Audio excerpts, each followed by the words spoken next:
teman-teman Kirana. Gimana kegiatannya hari ini? Capek? Kirana temenin ya dengan sebuah animasi yang berjudul Perfect World episode 24. Teman-teman yang penasaran dengan alur ceritanya bisa klik link di deskripsi atau link card di atas ya. Terus kalian pengen Kirana ceritain apa lagi selain ini? Tulis di kolom komentar ya. Dan teman-teman yang baru gabung, subscribe dulu, nyalakan notifikasinya agar kalian tahu kalau Kirana udah siap nemenin kalian rebahan. Kita lanjut ke alur ceritanya yuk.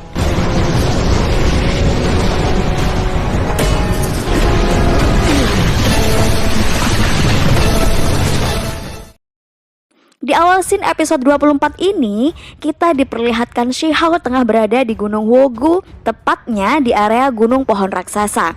Di sana banyak bunga-bunga yang menyerupai ubur-ubur beterbangan. Shihao sangat senang sekali dan memegang salah satu ubur-ubur itu. Si batu suci mengatakan bahwa ubur-ubur itu dapat menyerap esensi orang-orang yang memegang. Tapi Shihao tidak memperdulikan, dia terus bersenang-senang dengan para ubur-ubur itu. Lalu ada sebuah pohon hidup yang mengancam Ling-Er karena cairan bibit monyet hanya miliknya. Nah, ini teman-teman hanya sebuah ilusi untuk mengelabuhi Shihao agar mendekat dengan pohon itu. Dan benar saja, Shihao segera menyelamatkan Ling-Er. Saat Shihao mencoba menyerang pohon iblis, dia dipeluk oleh ilusi Ling-Er dari belakang. Dan ternyata berubah menjadi akar pohon yang melilit. Begitu juga dengan hewan imut ini, memegangi kaki Shihao dan menjadi lilitan akar pohon. Shihao berusaha untuk kabur dari lilitan itu, tapi esensinya sangat kuat. Si pohon juga senang karena dia akan mendapatkan esensi darah suci dari Shihao. Shihao terus memberontak hingga dia berhasil melepas lilitan itu. Dia menggigit dan memakan akar yang berusaha melilitnya, dan pohon iblis pun merasa kesakitan. Lalu ada cahaya-cahaya di tangan Shihao.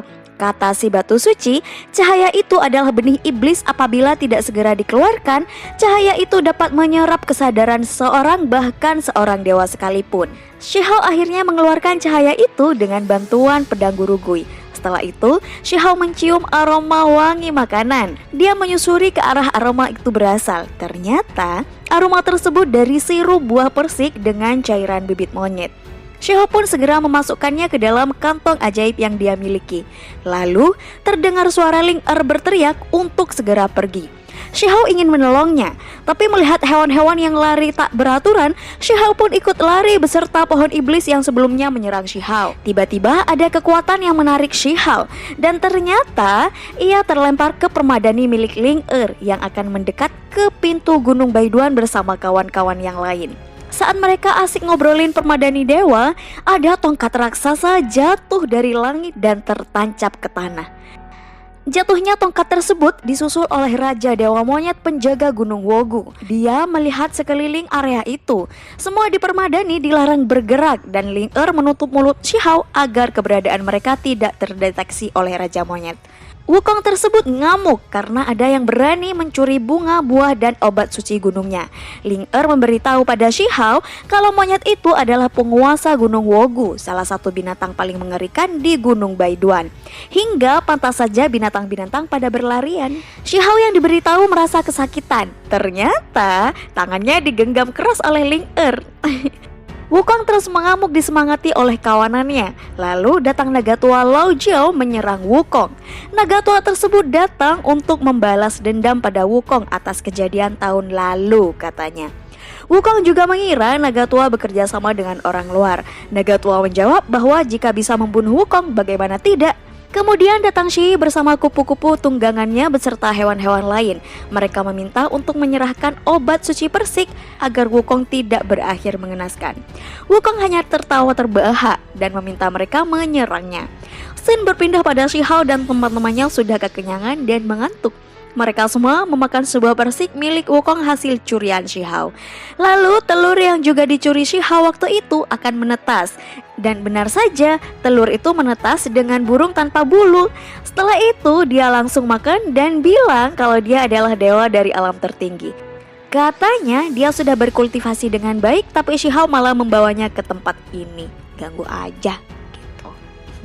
Setelah ditanya lagi, katanya dia bisa mematahkan misteri tertinggi, bisa menjadi Queen, bisa menjadi Ponik, dan berubah-ubah sesuai keinginannya.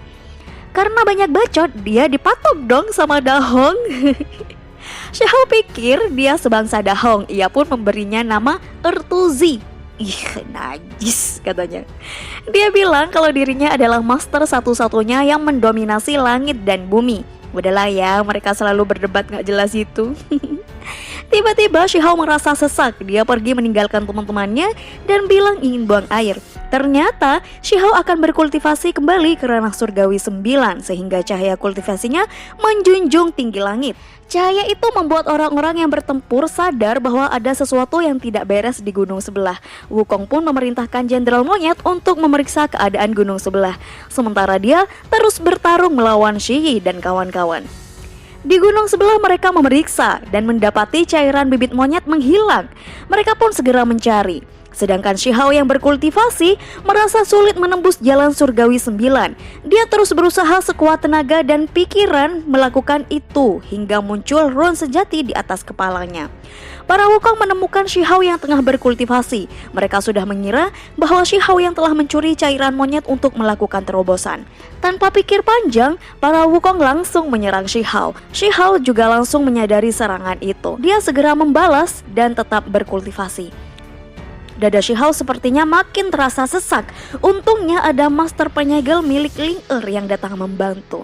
Ling juga datang dan langsung menyerang para Wukong. Tapi serangan dari Wukong terlebih dahulu menghantam Ling hingga membuat semuanya terpental. Saat Ling dikepung para Wukong, semuanya dikagetkan dengan Shihao yang telah berhasil menerobos jalan surgawi 9. Shihao langsung menyerang para Wukong sampai terpental. Ling sangat heran dan memuji-muji Shihao karena menjadi lebih kuat dibanding sebelumnya. Para Wukong kabur, sementara Shihao masih merasa dadanya sesak. Namun Ling sudah menyuruhnya pergi mengejar para Wukong agar mereka tidak sampai mencari bantuan. Shihao pun mengejar mereka hingga ke tempat pertempuran Raja Wukong dan Shi. Di sana Shihao melihat pohon buah persik dan akan segera mengambilnya lagi. Tapi aksinya digagalkan oleh Raja Wukong. Raja Wukong makin ngamuk hingga membuat semua yang ada di sana lengket ke tanah. Lalu dia merubah dirinya menjadi raksasa, menancapkan tongkat ke batu tebing dan mengangkat batu tersebut. Dia akan menghantamkan batu besar itu pada orang-orang yang sudah lengket. Bahkan batu tepat berada di atas Shihao. Dan episode ini berakhir. Akankah Shihao selamat dari hantaman batu tersebut? Saksikan episode berikutnya hanya di Mimin Story. Aku Kirana pamit undur diri. Sampai jumpa besok. Bye.